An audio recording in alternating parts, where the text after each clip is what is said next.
सैफ अली खान पर हमले के बाद सैफ अली खान अब अपने घर पहुंच चुके हैं और पुलिस लगातार इसमें जांच कर रही है। आज आरोपी को कोर्ट में भी पेश किया जाएगा, लेकिन उससे पहले तमाम ऐसे सवाल उठ रहे हैं जिससे लोगों को हैरानी हो रही है कि आखिरकार हमलावर घर के अंदर घुसा कैसे और उसके बाद वहां से सुरक्षित कैसे निकल गया। उसके बाद भी कई सवाल हैं, लेकिन इस वक्त हमारे पास बातचीत करने के लिए ललिता डिसिल्वा है, जिन्होंने लंबे समय तक सैफ अली खान के यहाँ पर काम किया है, उनके स्टाफ नर्स में रही हैं। तो उनसे बातचीत करेंगे और कुछ और जानकारी भी लेने की कोशिश करेंगे कि आखिरकार क्या इस तरीके के सेटअप है, वहाँ पे एंट्री का क्या प्रोसीजर है कि इस तरीके से कोई अनजान शख्स घर के अंदर घुस पाया।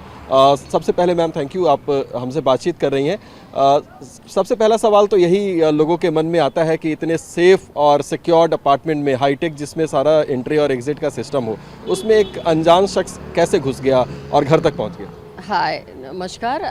मुझे तो लगता है कि ये कुछ लाइक अनएक्सपेक्टेड हो गया है। और एंट्री और एग्ज़िट की बात करेंगे आप तो एकदम से बता नहीं सकती हूँ, क्योंकि जो नॉर्मल बिल्डिंग है कोई एकदम ऐसे हाईटेक नहीं है जहाँ पे रिसेप्शन है या ये है। बट यहाँ पे वॉचमैन रहता है जो कि डे टाइम में रहता है और नाइट में रहते हैं। और दूसरा गेट है जहाँ से कार की एंट्री होती है, वह एग्ज़िट होती है। दो ऐसे है गेट, बट दोनों तरफ तो वॉचमैन तो है ही नहीं, ऐसा नहीं है।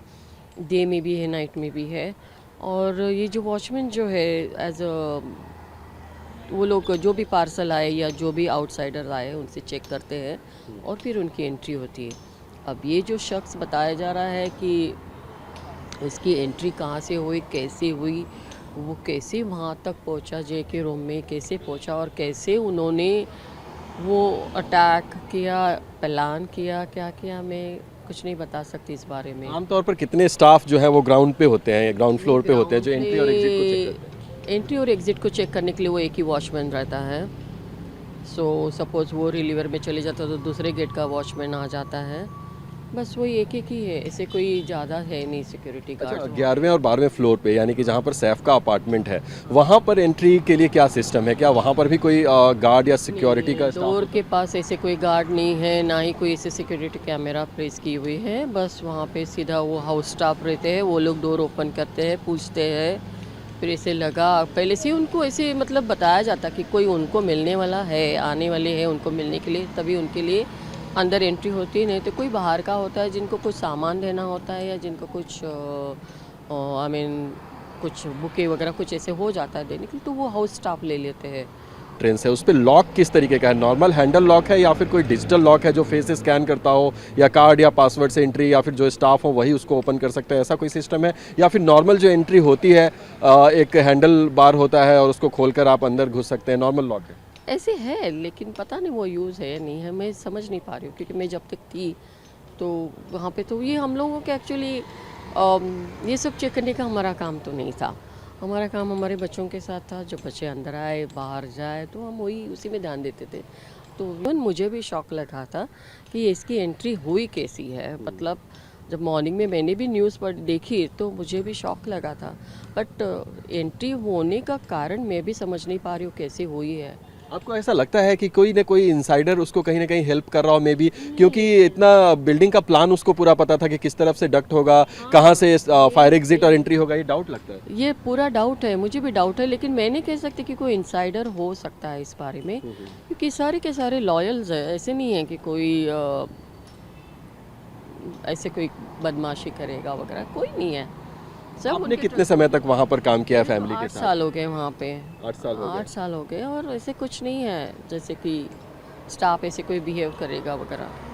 8 साल में कभी आपको ऐसा लगा कि कोई सस्पिशियस एंट्री इस तरह की, या इस तरह का कोई इंसिडेंट छोटा? नहीं, ऐसे कोई सस्पिशियस एंट्री नहीं लगी मुझे। इवन जो हम तैमूर के साथ में फॉर्चून हाइट में भी रह रहे थे उनके पुराने फ्लैट में, तो भी ऐसा कुछ नहीं हुआ था। और यहाँ पर भी आए तभी भी ऐसा कुछ भी नहीं हुआ है जिससे हम सस्पिशियस रहे, भाई बी केयरफुल कि कुछ होना जाए या कुछ होगा, तो ऐसा कुछ भी नहीं लगा। कभी कोई है नंबर्स क्या होंगे स्टाफ के? अगर ग्राउंड पे ही सिर्फ सिक्योरिटी गार्ड्स होते हैं और किसी फ्लोर पर सिक्योरिटी गार्ड्स नहीं होते या लिफ्ट में नहीं होते हैं, तो कितनी संख्या में वो होते हैं वहाँ पर? नीचे सिक्योरिटी गार्ड तो ऑलमोस्ट मेरे हिसाब से 4 ही होने चाहिए, क्योंकि जो डे में 2 करेंगे और रात में 2 करेंगे। ऑलमोस्ट अच्छा, जैसे इस तरह के जो रेजिडेंट्स होते हैं उसमें कभी रिपेयर वर्क के लिए कोई प्लम्बर या कारपेंटर भी आता होगा, पेंटिंग स्टाफ या फिर कोई इस तरह के लोग भी आते होंगे, क्या उनकी एंट्री का कोई प्रोसीजर होता है कि उनकी वेरिफिकेशन की जाए सारी चीज़ें? उनकी एंट्री का ये जो वॉचमैन जो नीचे है वो रजिस्टर बना रहा है कि हाँ वहाँ पे इसकी एंट्री ये यहाँ पे जा रहा है, यहाँ पे काम करें। और उनका कोई स्टेट मैनेजर भी है जो बिल्डर ने रखा हुआ है कि वो भी सारी इंक्वायरी करते हैं कि भाई कोई आया है, कहाँ पे काम चल रहा है, किस फ्लोर पे काम चल रहा है, क्यों चल रहा है, वो सब उनकी करती है। लेकिन सैफ सर के यहाँ पे ऐसे कोई आराम से वर्किंग पर्पस आता नहीं है। उनके जो पुराने बहुत सालों से है, जो जिन्होंने प्लम्बिंग किया है, जिन्होंने इलेक्ट्रिशियन का काम किया है, वही आते हैं। मतलब अगर लोग हैरान थे कि सैफ बहुत घायल अवस्था में थे, कंडीशन में थे जब वो नीचे बिल्डिंग के उतरते हैं, और वो ऑटो से क्यों गए? लोग सवाल पूछ रहे हैं कि जिनके पास गाड़ियां हैं, ड्राइवर्स हैं, सारे इंतजाम हैं, वो रात के समय क्या कोई ड्राइवर नहीं होता? ड्राइवर्स वगैरह सब कोई है, लेकिन उन लोगों ने मिस्टर सैफ सर ने तो उन लोगों के लिए अकोमोडेशन प्रोवाइड कर दिया है नियर बाई ही। तो क्या हो जाता है कि जब कोई काम ही नहीं रहता है, कहीं जाना नहीं रात को, तो वो लोग उनको रेस्ट करने भेज देते हैं कि भाई अभी जाओ, अभी काम नहीं है, रात को जो होगा सुबह में होगा, आप चले जाओ। तो वो लोग निकल जाते हैं ना। वहाँ पे ऐसी कोई सुविधा नहीं है उस बिल्डिंग में कि एक ड्राइवर वहाँ पे कंटिन्यूसली रहे या वहाँ पे सो जाए, ऐसी कोई सुविधा नहीं है। बट उनको उनकी रूम्स दिए गए हैं ना, बाहर घर दिए गए कि वो अपनी फैमिली के साथ वहाँ पे रह सकते हैं। और जब ऐसे लगा कॉल आता है तो वो लोग चले आते हैं। फैमिली में कौन लोग हैं जो ड्राइव कर सकते हैं या फिर ऐसा? नहीं, फैमिली में मतलब करते हैं वो लोग गाड़ी? सैफ सर वगैरह ड्राइव करते हैं ना, मैडम भी करती है, लेकिन ये मौके पे तो पता नहीं किसी के भी हाथ खड़बड़ा जाएंगे। और Saif sir was not able to drive ना, उनके इतने वुंडेड पार्ट्स थे, तो इतने जख्म लेकर वो कैसे ड्राइव करेंगे? मतलब बिल्डिंग सैफ अली खान के घर में राउंड द क्लॉक कितने स्टाफ होते हैं जो एज ए परमानेंट मेंबर्स वहीं पर होते हैं? उनमें मेल स्टाफ है 4 या 5 मेल स्टाफ है और 4 लेडी स्टाफ है। 4 यानी 4 मेल और 4 लेडी, यानी कि 8 लोग तो हमेशा ही रहते हैं। उनकी प्राइवेट सिक्योरिटी किस टाइम उनके साथ रहती है? उनकी प्राइवेट सिक्योरिटी जब घर के बाहर जाते हैं तब होती है। घर पे कोई नहीं होता? नहीं, ज़रूरी नहीं समझा उन्होंने। वो लोग strong enough to take care, आज ए सीन दैट उन्होंने इतने स्ट्रांगली वो फाइट बैक किया है। तो स्ट्रांगली फाइट बैक तो उन्होंने किया, लेकिन अब उनके रिकवरी पर भी लोग कह रहे हैं कि ऐसा कैसे हो सकता है कि इतनी इंजरीज के बाद कोई 4 दिन के बाद हॉस्पिटल से? स्ट्रॉन्ग माइंडेड लायन है, नवाब बोलते हैं तो वही है।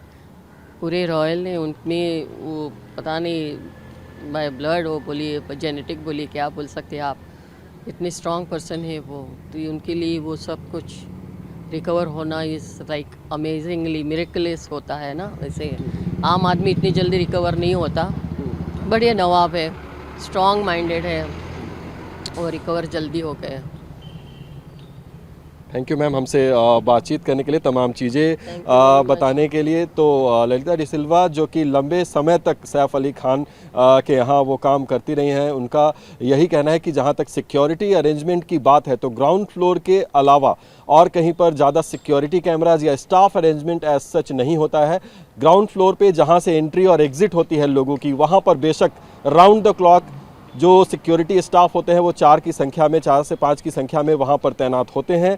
लेकिन बावजूद उसके हमलावर 16 जनवरी की रात को सैफ की बिल्डिंग में घुस जाता है। और जहाँ तक सैफ के अपार्टमेंट तक पहुँचने की बात है तो अपार्टमेंट के बाहर इस तरीके का कोई सिक्योरिटी स्टाफ नहीं होता है जो आते या जाते हुए लोगों को पूछताछ कर सके या फिर उनको देखे या चेक कर सके। बाई अपॉइंटमेंट लोग अपार्टमेंट में आते जाते हैं मिलने के लिए, उनकी संख्या बहुत सीमित होती है और स्टाफ केवल उन्हीं लोगों के लिए दरवाज़ा खोलते हैं। जहां तक बात हाईटेक दरवाजे की जा रही है तो वो फंक्शनल थे या नहीं थे, इस पर सवाल है। नॉर्मल डोर की एंट्री और एग्जिट है जो कि अंदर बैठा हुआ शख्स उसे खोल सकता है। तो ये तमाम सवाल जो पहले से उठ रहे थे कि आखिरकार हमलावर किस तरीके से अंदर घुसा और आराम से निकलकर बाहर आ गया, उन सवालों के जवाब हमने इनसे पूछे जिनका उस घर में लगातार आना जाना रहा है। उस अपार्टमेंट से एक गहरा रिश्ता, उस फैमिली से एक गहरा रिश्ता रहा है। TV9 भारतवर्ष के लिए सुभाशीष के साथ मुंबई से मैं अभिजीत ठाकुर।